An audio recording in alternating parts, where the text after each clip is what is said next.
Be Wealthy and Smart, episode 740.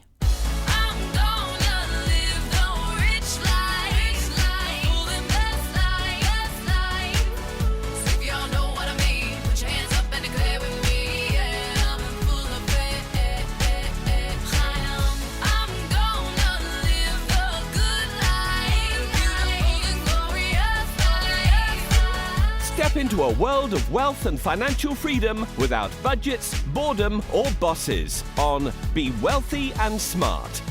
And now, here's your host, Linda P. Jones. Welcome to Be Wealthy and Smart. I'm Linda P. Jones, America's Wealth Mentor, empowering women and men worldwide to financial freedom.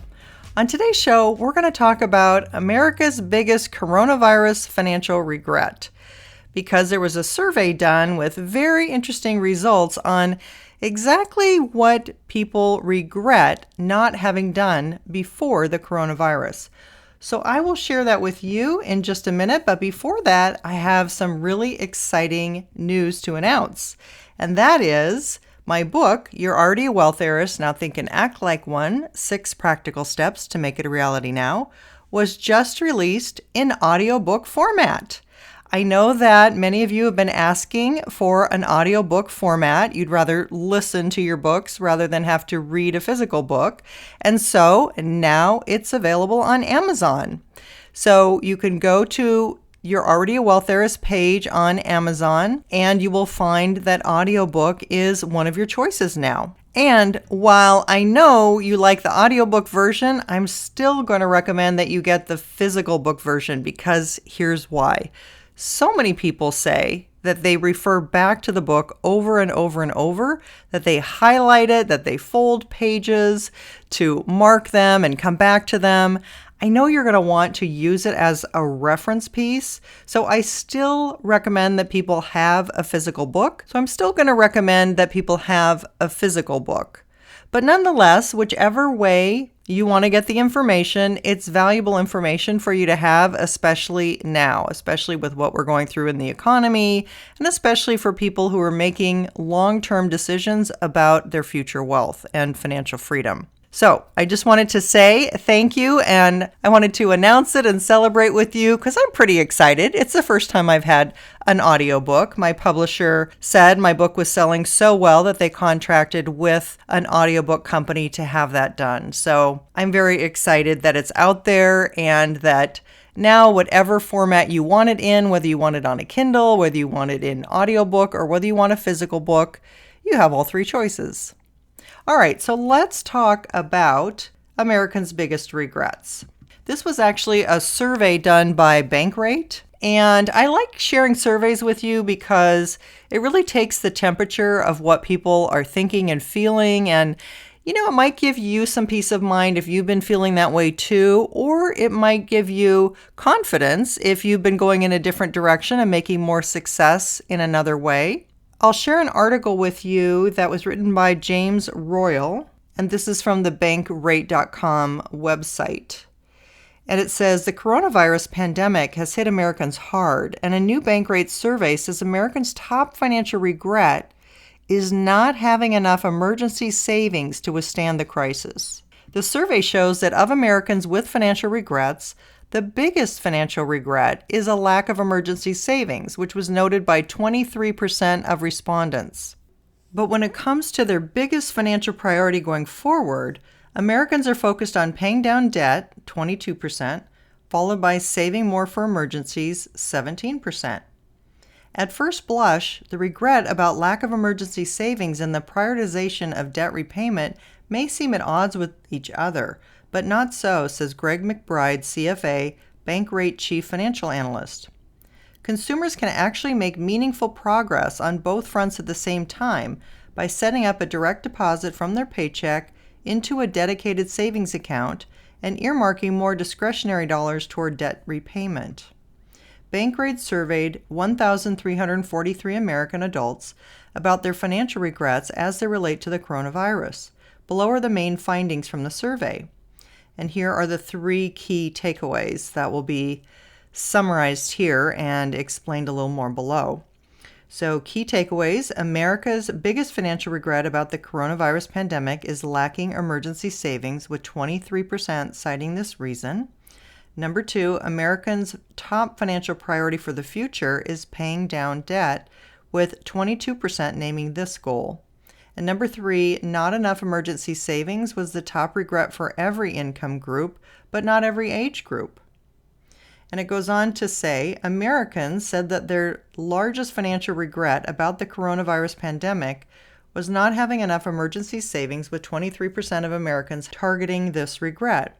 Other top responses included not having enough retirement savings, 20%, and having too much debt, 17%. About 20% of respondents said they didn't know their top regret. We asked, thinking back to your financial situation prior to the coronavirus, given everything that has since occurred, which one, if any, of the following is your biggest regret? Not having enough emergency savings, again, 23%.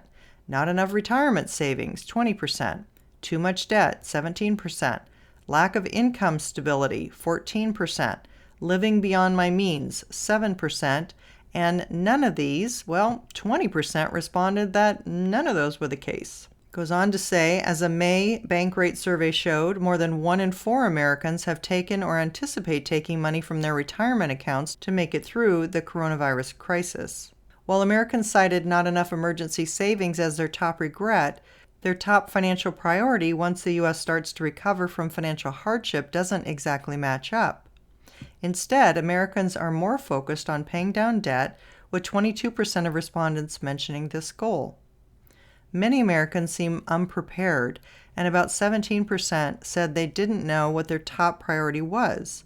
A similar number said they intended to save more for emergencies. Here's the second question. When asked, once the U.S. starts to recover from financial hardships of the coronavirus outbreak, which one, if any, of the following will be your biggest financial priority moving forward? Pay down debt, 22%. Save more for emergencies, 17%. Don't know, 17%. Save more for retirement, 12%. Live within my means, 11%.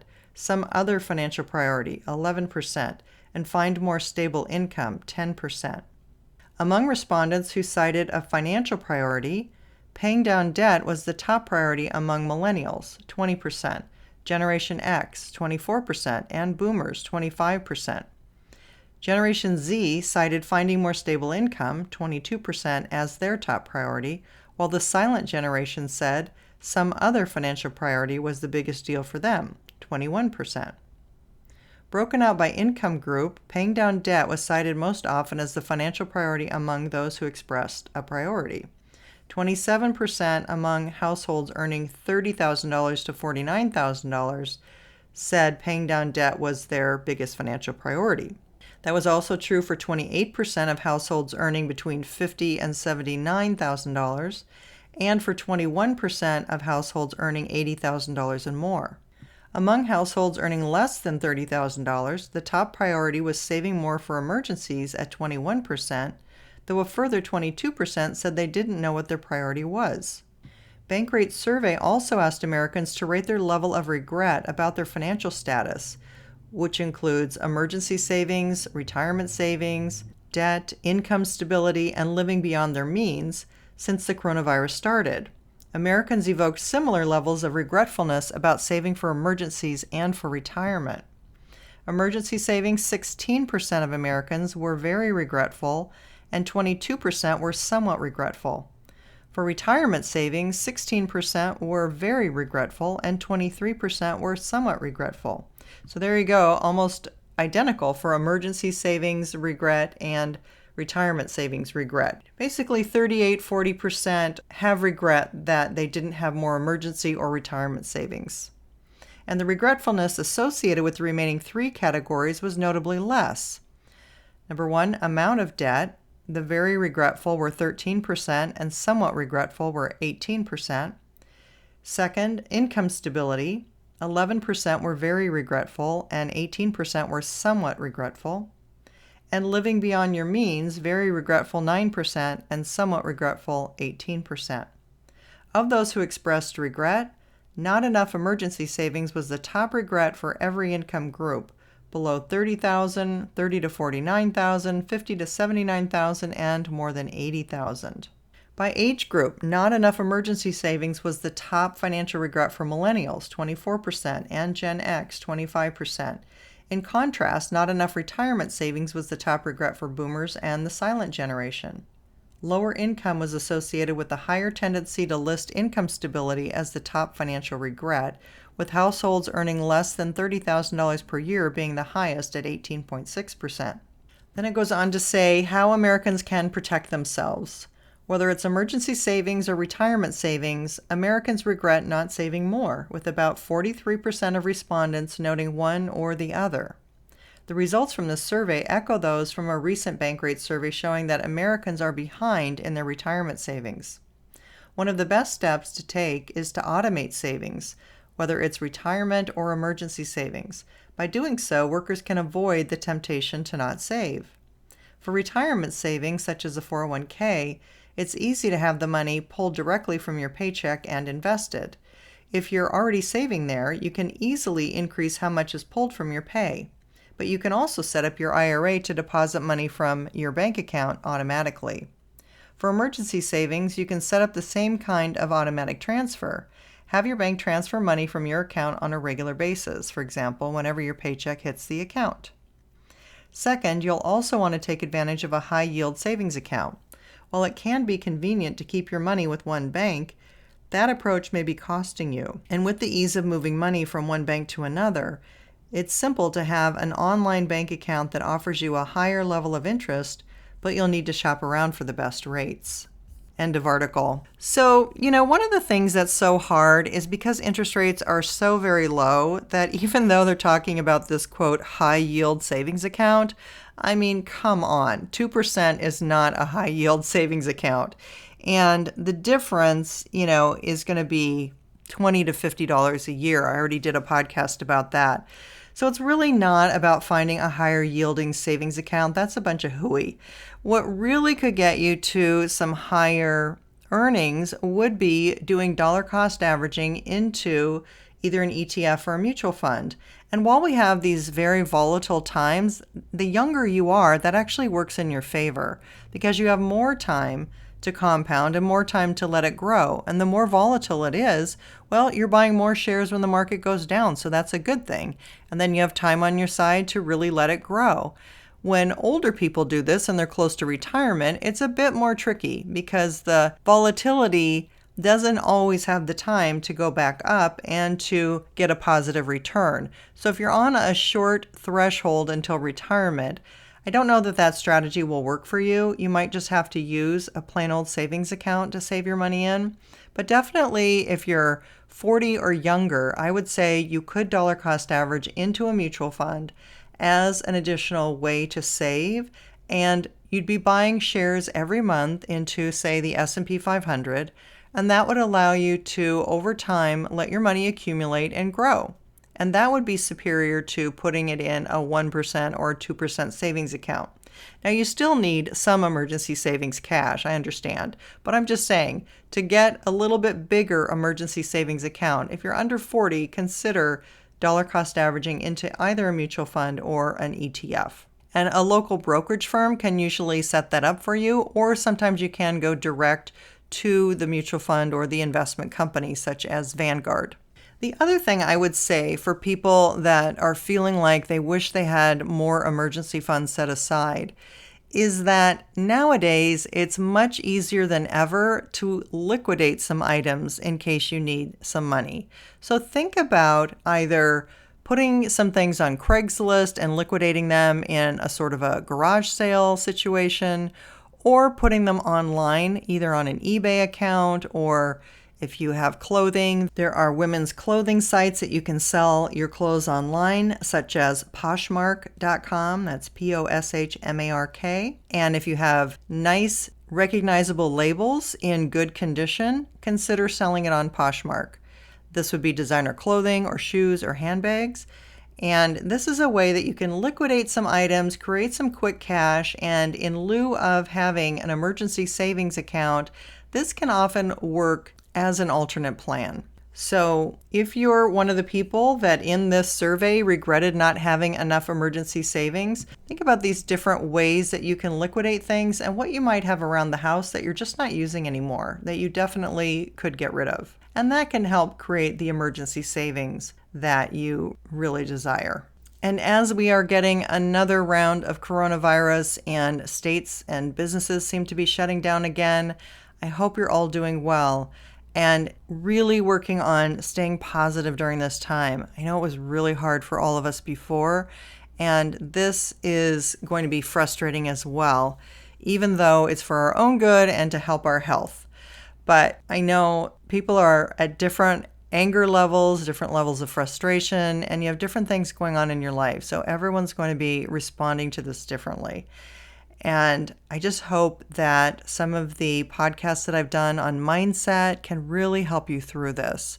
That is the one thing that you can control. You can't control what your governor decides. You can't control what your boss decides.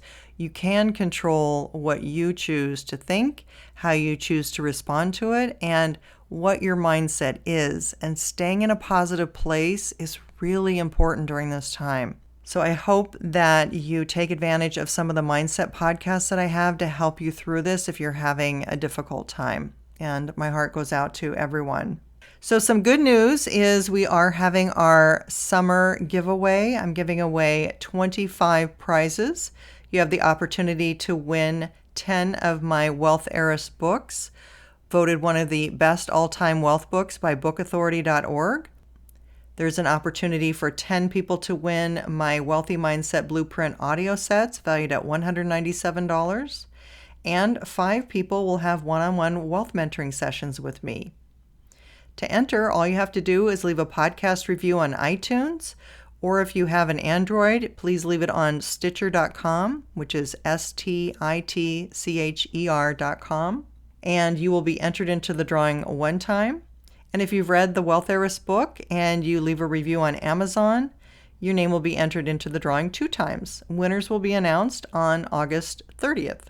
And if you are interested in being part of my Inner Investing Circle, the VIP experience, I am offering a special summer rate. So if that's something that's been on your mind that you want to become a part of, just fill out the short questionnaire in the show notes and we'll set up a time to talk. That's all for today. Until next time, live the good life and be wealthy and smart. Thank you for listening to Be Wealthy and Smart with Linda P. Jones. Share the wealth and tell your family and friends about the show. Check out our website, blog, and social media for more riches at www.bewealthyandsmart.com.